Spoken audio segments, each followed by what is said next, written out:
mwananye n'urukundo w'ivyiza vyose bikomokako amahoro n'umwidegezo turimwo mu Burundi tubikesha wowe ubwawe Mana mushobora vyose. None nahazwe imyaka n'imyaka bavukanye mwese Barundi kazi inshuti z'Uburundi, aho bukera tuzoba turumije imyaka 60 Abarundi basubijwe iteka ryo kwiteganiriza kazoza kabo. Muri uku kwezi nyene kwa Mukakaro neza na neza kwigerekerezo rya 2026 mu mwaka wa 2022 niho Burundi buzaburumije imyaka 60 nyene bugiye mu mutigiri w'ibihugu bigize ishirahamwe mpuzamakungu, kuko kuri iryo genekerezo n'inama y'umutekano y'ishirahamwe mpuzamakungu yemeza mu cemezo c'173 cemejwe atawuvuyemwo mw'isasa ryayo ry'inama rigira 1017 ko Burundi bubaye kimwe mu bihugu bigize iryo shirahamwe. Ico mukwibuka nuko Burundi bwari buri mu kwaha kw'ishirahamwe mpuzamakungu Ububirigi bukaba umuhetsi. Mu nkonde rero nipfurize umunsi mukuru mwiza Abarundi bose aho bari hose, nkeze n'intwari zitanze mu kurwana urwo rugamba zigiye imbere n'umuganwa atari umugani Rudoviko Rwagasore. Abakiriho barurwanye n'ababibonye nabo turabakeje ko batabarutse. Nibahimbagwe banezerwe kuko bo barategera neza ico bahabiye kuko bazi amagorwa bari mw'ico gihe. Ega twebwe abarutse ubu hari igihe dufata intahe yo kwikukira biraneyegwe kuko twabaye babigwa hashashe. Naho biruko twibuke ko ihabuzwa ry'intahe yo kwikukira ryadusubije agateka twari twarambuwe, rituvana mu gisaka c'umwijima ridushira mu gisagara kirangwa n'umuco w'iterambere. Twikuke rero ngo turwanirize hamwe ico cose co dusubiza mu buja akagaye n'agacinyizo twarimo mu ntwaro y'abakava amahanga, kugira ngo tugire ijambo mu gihugu cacu no mu makungu, twitunganiriza ivyacu, twinjire mu ntwaro ya demokarasi hagati y'akazina muntu kubahirizwa kuri bose. Uwo munsi mukuru w'akanyamuneza k'intsinzi utubera akaryo keza ko kwisuzuma no gufata ingingo zikomeye zo kurangura ibikorwa bidutera iteka, vyerekana koko ko turi ihanga rishoboye gukora mu mwidegemvyo ribona iyo rija atawurifashe ukuboko. Twiyubahirize rero, twubahwe kandi twubahirwe ico tumaze, tugire iteka mu makungu. Icivugo c'uwo munsi mukuru wo kwikukira kwacu gishimikiye kuri iyi ntumbero ngo duture igihugu cacu amaboko, umutima n'ubuzima, Uburundi bugira iteka. Iki civugo catowe ngo tumenye neza ko tutarose ntahe yo kwikukira ngo duce turera amaboko turye ivyo tutabiriye akuya, ahubwo twikukiye kugira ngo twihe iteka mu kwiteza imbere, dutunganirwe, ndetse kugira ngo tube mu gihugu tuzi ko ari itongo rusangi abari bamwo bategerezwa guhuza umutima n'inama. Ico nico gihesha iteka igihugu imbere y'amakungu. Barundi kazi inshuti z'Uburundi, mu guhimbaza uyu munsi n'agahimbare ko kwibuka ivyo twahabuje. Intwaro y'abakavantara yaranyaze Uburundi ibitari bike, maze igihugu gisubira inyuma nk'ibirenge. Mbere n'ubu novuga ko vyinshi bitarasubira mu buryo kubera izo ntwaro zamaze imyaka n'imyaka zituranduramwo umuzirikanyi ndangamurundi. Abarundi bamaze kwinjiranwa n'ingoma yiganje ku yindi mu Burundi, bagatangura kugendera ku mategeko ashingiye ku mico n'imigenzo y'abanyamahanga, akarangamutima kabo karatitutse, akarangamutima k'uburongozi bw'igihugu cacu karazimangana. Ivyo rero byarahungabanije cane umuzirikanyi w'Abarundi, kuko bobo bamwe bemanga ko ari bene mugabo umwe ari we Burundi, bakayoboka umwami umwe Sebarundi, bagasenga Imana imwe, bakavuga ururimi rumwe. Imico n'akaranga vyakujije Uburundi n'Abarundi vyaciye bitituka biha ikibanza ivy'abanyamahanga atawisa bisana n'ivy'abarundi bari bamenyereye. Kwa gukunda ibikorwa no gukorera hamwe, aho abarundi bahana ikivi mu kibiri, imisozi bakanzaganya bari mu kanyamuneza, bakivuna umusase atakwinubana iyo batokeje ikivi, biba birasezerewe kandi arivyo vyatuma umwimbu uba mwinshi, ibitiba n'ibigega bikabogaboga. Intwaro z'abakava amahanga zadukuyeko akaranga k'ubumwe bw'abarundi kugira basambure ubumwe dufitaniye mu mana, mu gihugu no ku mwami. Baciye batubibamwo amacakubiri, bigisha abarundi ko atari bamwe, aho hose atakindi bashaka atari uko abarundi twokwiyibagira tugata ubwene gihugu bwacu, gutyo ntidusubire gukunda igihugu catwibarutse n'indongozi zacu.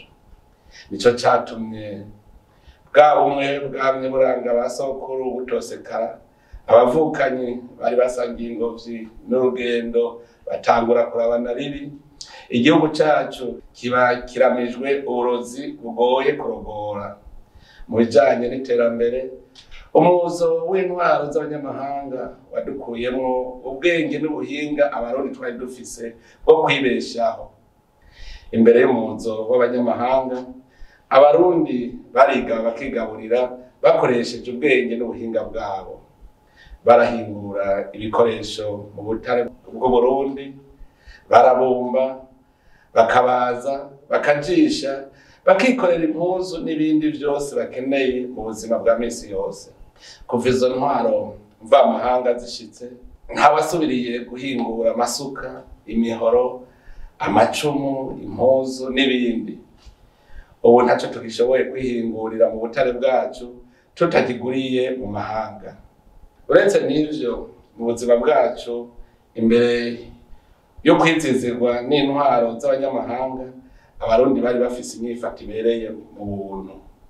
Abarundi barubaha agateka kazina muntu, bakubaha ababaruta, indongozi zikifata nk'abungere beza. Aho karangamutima izo ntwaro zarakazimanganije, ahubwo umutima w'umurundi urahindukira, ahahora ubuntu haza ubukoko, n'indongozi ziribagira ico zijejwe ko ari abavyeyi bakaba n'abungere. Nico gituma bamaze kugenda abarundi bagumye bazimagirika, kuko umuzirikanyi wabo wari waramaze gufata akarangamutima batamitswe n'abanyamahanga, kugira tuzetwame mu njyane baronke ikibagarukana ngo baje kudufasha kwitunganiriza ibyacu. Mu gihe tumaze imyaka 60 duhabuje Intahe yo kwikukira, bategerezwa kuba twarateye imbere, na cyane cyane ko abana b'Uburundi bamaze kwiga bakaminuza mu bisata bitandukanye. Ariko no munsi suko biri, twarize ariko umuzirikanyi wacu uracahumaguza kubera twazimiye. Turacahumirije aho kuraba ico twokora ngo dutere imbere, tukishinga gusamara ngo abamaze gutunga nibo bazodufasha. Tukimeze uko ntituzoba turashikira ukwikukira nyakuri. None umusore yovuga ko yikukiye akiri mu mbari kwase, akigaburirwa na nyina. Barundi kazi, inshuti z'Uburundi, nivyo ingaruka mbi z'iyo ntwaro y'abakava amahanga zarakomerekeje abarundi bacinjira muri ayo mahano yo kwakwa ijambo n'uburenganzira bwo gutunganya ivyabo. Ingaruka zavyo nazo zabaye murengera inyuma yaho tumariye guhabuza Intahe yo kwikukira. Aho garuka kwitsitso ry'ubuzima bwacu, ahubwo abarundi cyane cyane indongozi zatoranye akarangamutima k'intwaro z'abakava amahanga. Kakarangamutima ko kubaha indongozi n'amategeko bagataye irari. Mbere niho uwari yaremesheje urugamba rwo guhabuza Intahe yo kwikukira Rudoviko rwa Gasore yagandagurwa hadaheze na kabiri atsinze amatora n'umushikirangoma wa mbere w'Uburundi Petero Ngendandumwe yaramusubiriye aricwa.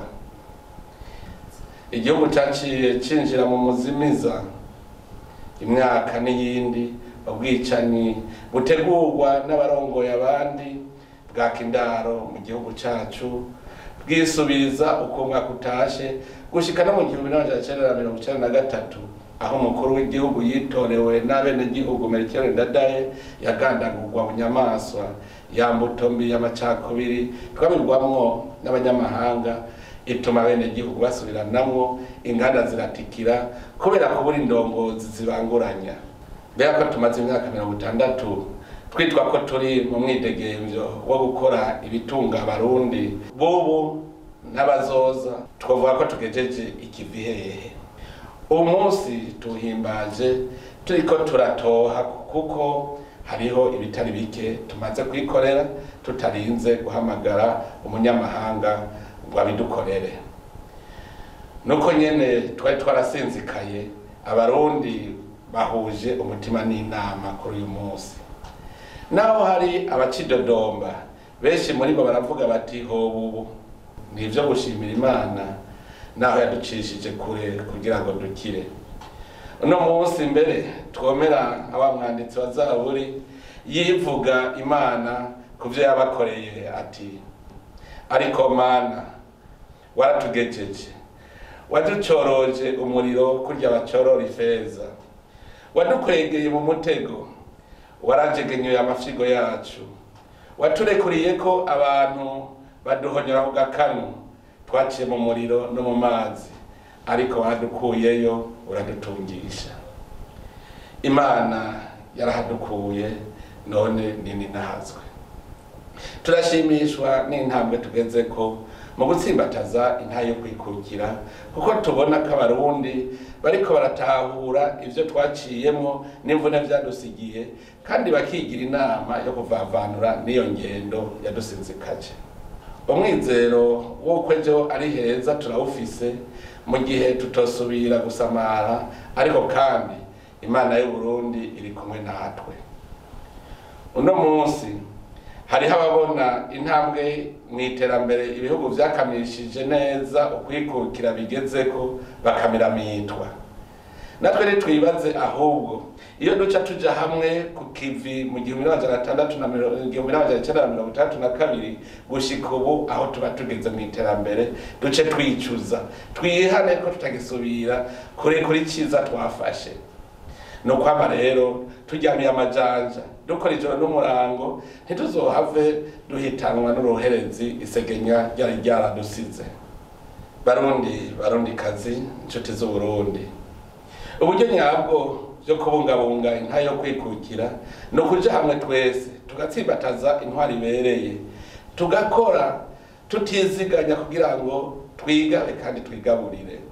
Ntawuvuga ko yikukiye kandi adashoboye kwitunganiriza urugo rwiwe canke ariko arasega.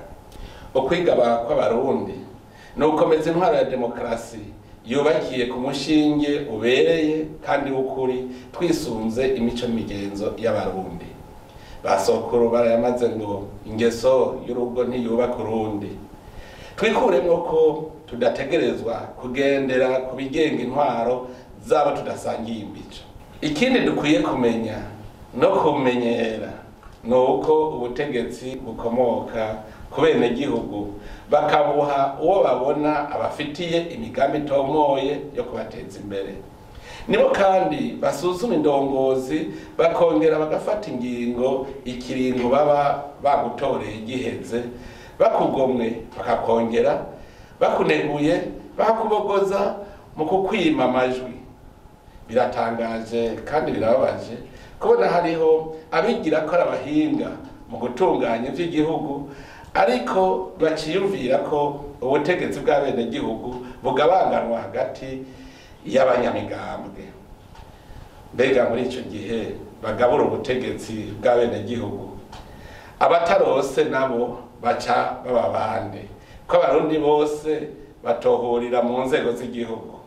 Mu gihe abenegihugu aribo bafise urufunguruzo rw'ubutegetsi, twebwe abanyamigambwe tworeka tugahiganisha imigambi bakugomwe bakakwicarika ku ntebe y'uburongozi bakuneguye ukemera ugasubira gutunganya imigambi yotuma mu nyuma bazokugomwa n'akarengo utasha imvungure wibuka gutabira ingundo. Turababazwa kandi n'indongozi ziterwa iryo teka ryo kuja imbere y'abandi zigaca zibaza ko zigiye gusohoka mu kwikwegerako ivy'igihugu. Ivyo navyo nivyo bituma abenegihugu bata umwizero ku gihugu bagatangura kurondera ingene bobogoza uburongozi bwabo ikiringo kitarahera. Mwene iza ndongozi ni zimwe zibaza ko bazihaye kurya kwica no gukiza bagaheza bagatangura kugira ka mwana wa mama ariko gatera amacakubiri mu gihugu. Abenegihugu nibo sebuja w'indongozi bariha amakori n'amatagisi ngo haboneke uburyo bwo kubatunganiriza iterambere. Mu gihe rero abakorera igihugu bashatse kurira amatama yose bamenye ko uja guhererwa ashaya ku masabo. Barundi kazi nshuti z'Uburundi, nabivuze reka ndabisubire. Ukwikukira nyakuri ni ukwigaba kandi ukigaburira. Ikibazo cyo kwibaza uno munsi ni iki? Ko dufise vyose Imana yaduhaye, habuze iki ngo tuvavanure no gusenga ibindi bihugu ngo natwe tuje mu bihugu biteye imbere? Ico novuga uyu munsi nuko twasamaye dutwarwa n'ibitagira mvura, kandi mu bimenye ingwana y'ibihori iraryohera ibisiga. Basokuru barayamaze ko igiti kidagukora mu jisho kabiri. Tuje hamwe twese dushira imbere ibikorwa tugwiza umwimbu, ni naho tuzoba turiko turakomeza intahe yo kwikukira. Iterambere ntigizana riraronderwa kandi riraruhisha, ariko umenye ko ushaka umubira abira koya ko kandi atawujya gatamugoye. Imana ahayo yaduhezagije igihugu cyiza gifise isi nziza, amazi menshi meza, imvura ikwiye, agataka karimo ubutunzi bwishi. Ubu nahacu ho gukura amaboko mu mpuzu, umwe wese yiyumvira ico yokora, kuko umwanya twamaze twicaye ivyo twari gukora biraturindiriye.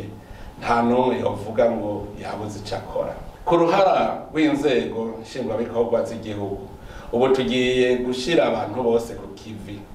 Ku bakozi b'igihugu twarafashe ingingo ko udakora adakwiye impembo, ahubwo akwiye gutaha kwikorera ivyiwe, areke guhenda bene gihugu. Ivyo nivyo bizotuma itunga ry'igihugu rituramira twese. Ni muri iyo ntumbero twaraye duhinduye itunganwa ry'ibwirizwa rigenga ikoreshwa ry'ikigega cy'igihugu mu ntumbero yuko amahera yose ajana n'igikorwa kigiye gukorwa. Ubu rero bizoshoboka ko abenegihugu bagenzura ibikorwa twakoze babicishije kuba baserukira. Abari mu rwego nshingwabikorwa bazokwamara ntaryo berekana ico bakoresheje amahera bahawe. Uzoba nawe ataco yakoze aronke impera bakwiranye. Ikindi twifuza kubamenyesha nuko leta yaraye yemeje amategeko yo kugabanya bw'abusumbasumbane bw'imishahara ku bakozi ba leta. Ahakeneye gukosorwa bikosorwe mu maguru masha. Vyongeye muri uko kwezi kwindwi gutanguye, politike nshasha itunganya itangwa ry'imishahara igiye gutangura kuja mu ngiro ku bakozi ba leta bose. Biragaragara ko twese tugiye ku kivi atawurya umutsi wundi. Nta myaka 10 izohera tutarashika kwihangiro twiyemeje abakozi bose banezerewe, kuko uko umwimbu uziyongera niko umukozi azobibona ku muturusho dutandukanye azoza araronka.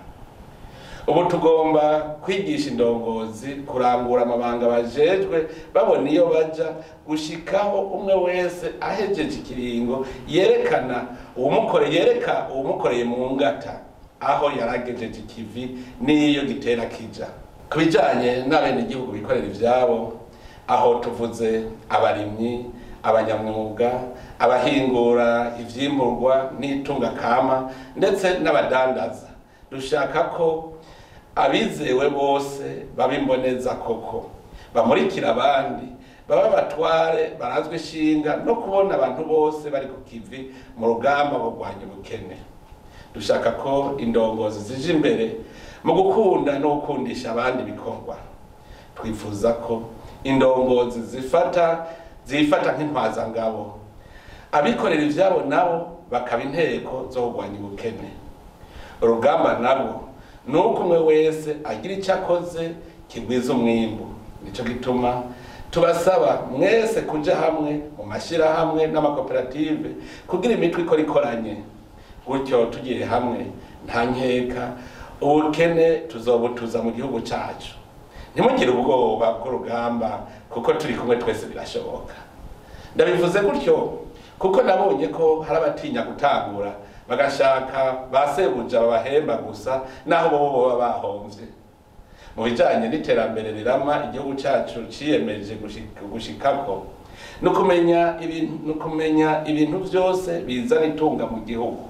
Ngahe iwacu turafise isi nziza n'ibihe vyiza bituma uburimyi bushobora gutera imbere, na cane ko mu Burundi ibiterwa byose bihurumbirwa mu bindi bihugu bihamera. Uburimyi niyo nkingi ikomeye mu iterambere kuko ivyo kurya nivyo shingiro y'amagara meza, nayo agatuma tugira ingoga zo gukora. Nico gituma dusabana ntaryo kwama twitwararika gukingira ibidukikije. Tuzomenya ko twakingiye isi yacu mu gihe tuzobona amazi yose y'Uburundi ari mu nzuzi cyangwa mu myonga ari umusarara kandi atasi igaragara dufise mu gihugu cacu. Aho iwacu kandi igihugu cy'u Burundi gihagaze mu karere keza korohereza ingenzi na rijya dufise n'ivyiza turata abanyamahanga bashobora kuza kunezerererwa. Ica gatatu dufise gituma tugwiza umwimbu n'ubutunzi buri mu gataka kacu dushobora guhingura tugashora mu bindi bihugu. Ntihagire rero umurundi yanjanjwa ko kuko umutahe turawufise na hacu rero kuwuhingura tukawukamisha. Barundi kazi twavuze iterambere rirama, ariko hariho ibitegerezwa guherekeza imigambi kugira ngo ibintu bigende neza. Nko mu bijanye n'imibano turabona ko igwirirana ry'abantu riri mu bizingamika iterambere. Umuryango naho ukora gute uronderera abantu benshi ushobora kugira icyo uziganya. Abana bakenera gufungura, kuryama, kwiga, kuvuzwa, kwambikwa n'ibindi. Ivyo byose bisaba uburyo. Ivyo bigatuma umuryango urenza abana batatu biwugora cyane. Kira noneho amatongo yaraza. Hamwe twoguma kuri uyo murindi wo kuvyara, vyoshika tukazosanga igihugu cyose kigizwe n'amazu, hanyuma duce twicwa n'inzara kubera ubukene bw'amatongo. Mu ntumbero yo gutera imbere ntibishoboka umuntu wese adashobora kuziganiriza ejo. Ryoba ari iterambere rirama umwanya rumara kandi dushaka iterambere rirama koko. Uretse n'ivyo igihugu gitera imbere gitekanye. Ngira ntawo kwirengagiza ko no mu masentare ibibazo by'amatongo ari vyo vyiharije igice kinini c'imanza. Turabona kandi agahaze kuko abarundi batari bake ntibari ku kivi. Aha twovuga abirirwa bicaye mu bisagara, impunzi zitarahunguka n'inkozi z'ikibi imbere ziri mu mabohero. Ubwo n'uruhombo kuko abarundi bose bategereza kuja ku kivi. Ku bijanye n'abarundi bakiri mu buhungiro turashima ko igice kinini kimaze gutahuka kandi ko n'abandi babandanya bashika mu gihugu c'amavukiro. Turashimishwa kandi n'ingene abasangwa bakirana igishika bene wabo mu kubashigikira mu byo bakeneye mu gihe bataba bareza ivyo bashitse barima. Ku bantu bicaye mu bisagara nabo nibamenye ko kurya wicaye ari uko yatetse kuko naho kuba bafise ico bakora gusa. bajya mwatsi ndaro no kubera ubuntu buranga abarundi nayo hajya usanga barashegeshwe.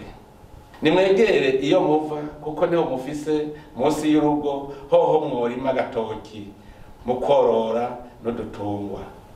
Niyo ntumbero yatumye uburongozi bw'igihugu bwiyumvira inzira yo gusahiriza mu iterambere mu gushigikira abenegihugu biyegeranirije mu makoperative cyane cyane urwaruka n'abakenyezi.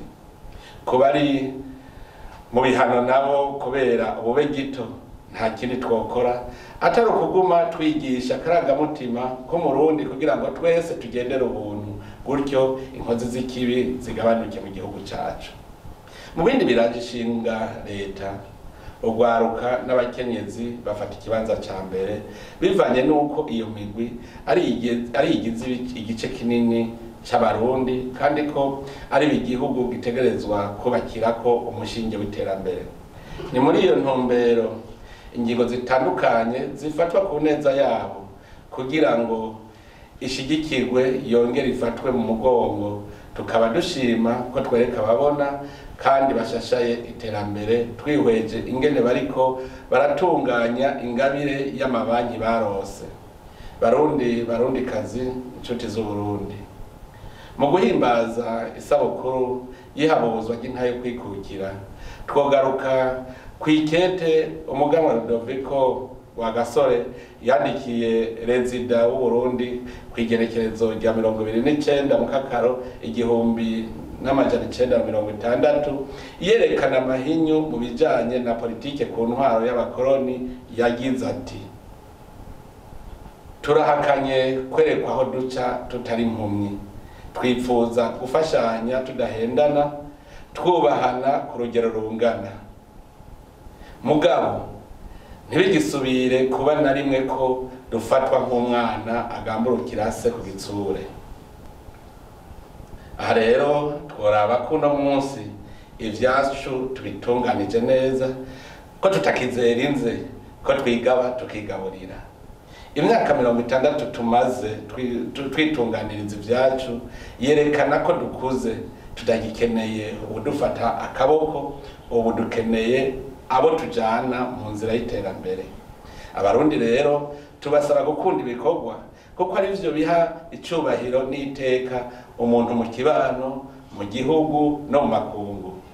Igihugu cyacu tugihesha iteka mu byo dukora aho turi hose imbere y'abanyamahanga. Barundi kazi, imbere yo gusozera twagomba tubavunira akagohe kuvyo twokwitwararika mu gutsimbataza intahe ukwikukira. Imbere ya byose hari igisumba ikindi, amahoro n'umutekano. Mu gihugu kirimwo umudugararo twarabibonye, abanyamahanga nibo biha ijambo. Aha rero twame tuhagabiye. Ubwa kabiri tuzirikana iri jambo turi kumwe twese birashoboka. Mu gihe tuzoba turi mu bumwe tugakora dusenyera ku mugozi umwe, nta nkeka ko tuzoshika ku iterambere rirama kandi ribereye. Dukorere hamwe twese kuko tubiri tuvurana ubupfu. Uwateye intambwe nawe azaribuka gufata ukuboko mugenzi we amwunguruze. Ubwa gatatu twamize kumuzirikanyi ko atawuvuka rimwe ngo yuzure ingobyi. Tuve mu myidodombo, dushima aho tugeze, hanyuma twigira inama yo gutera iyindi ntambwe. Kenshi dusamazwa n'abateye imbere kuva kera turi mu njyane, hanyuma tugaca twihebura. Nico gituma benshi baja mu bigeragezo byo gutunga vuba kandi batarushe, bigatuma baja mu mabi. Izo zibika zaramagi, natwe tuzohashika, turapfa gusa kwihangana ntidusubire mu njyane. Ubwa kane nuko twamenya ko igihugu kitagira karanga kiba gisa n'icapfuye. Dukora ibikorwa by'iterambere dushingiye ku karanga kacu. Ivyo tubibwira ahanini ugwaruka kuko ruhanganye n'ubuhinga bw'iki gihe butuma umuntu yiyibagira iyo ariko araja ngo yabonye ibiryohera jisho. Dusavye rero abavyeyi kugarukira indero y'ugwaruka, bagaruke kuri ya ndero yo kuziko, bereke abana umwumva n'udahuma, babarinde kujana nyabahururu maze twisunge imico n'akaranga vyacu mu iterambere. Bavukanyi Barundi bene wacu, mu gusozera nagomba ndabibutse ko Imana yaduhaye igihugu ciza c'Uburundi, iduha kwitwa abarundi. Tubinezererwe rero kandi tubigendere, tumenye ko turi basamuragwa bacu kandi natwe tuzokiraga abacu. Injyane zanzengamitse igihugu cacu ni kimwe mu bituma hari abarundi bakimaramara bagatinya no kwemanga no gukorera igihugu cyabo kuko casa n'igicibwa. Ubu ibintu byarahindutse neza kandi cyane, arico gituma dutegerezwa kwirata, tukarata ishusho rishasha ry'igihugu cacu mu kukiyaga neza aho turi hose. Nidutsimbataze intahe yo kwikukira, umwe wese akore yiteza imbere, azoba ariko ateza imbere igihugu. Twame tugendera ubuntu, ubutwari n'ubumwe vyamye biranga abarundi. Indongozi zose zigenze nk'abavyeyi imbere yabo zirongoye, zirinde akarenganyo no gukora ivyo vyose vyotuntuza umutima abene gihugu zijejwe. Twamwe twibuka ijambo Rudoviko rwa Gasore yashikirije igihe yariko atanguza koperative kavukire yo gusumiramwo Kopiko, Koperative Indigene de Consommation. Bitewe nuko ibiciro vy'ibifungurwa vyaguma biduga, kumbure kubera abitambika hagati y'umugwizatunga n'umusumyi. Yavuze ati, ico mutokekeranya nuko mu gihe amashirahamwe y'amakoperative atunganije neza, agafashwa kandi agahimirizwa, igihugu cacu cotera imbere mu mpande zose mu butunzi ku buryo nyabwo kandi burama. Ivyo ni Rwagasore yabivuze. Ese indongozi aho ziri hose, haba amashirahamwe y'abene gihugu cyari mu bisata vy'inzego z'igihugu, bovyumva uko, ibindi vyose vyoza vyongerako. Ni kuri ako kamo ndangirije ko subira kwifuriza abarundi bose, aba mu Burundi n'ababa mu mahanga, umunsi mukuru mwiza. Ni muhimbaze muzirikana kandi mushira mu ngiro ikicivugo ngo dutori igihugu cacu amaboko, umutima n'ubuzima, Uburundi bugira iteka. Ni ahangame igihugu cacu n'intahe yo kwikukira. Imana ihezagira Uburundi n'abarundi. Murakoze.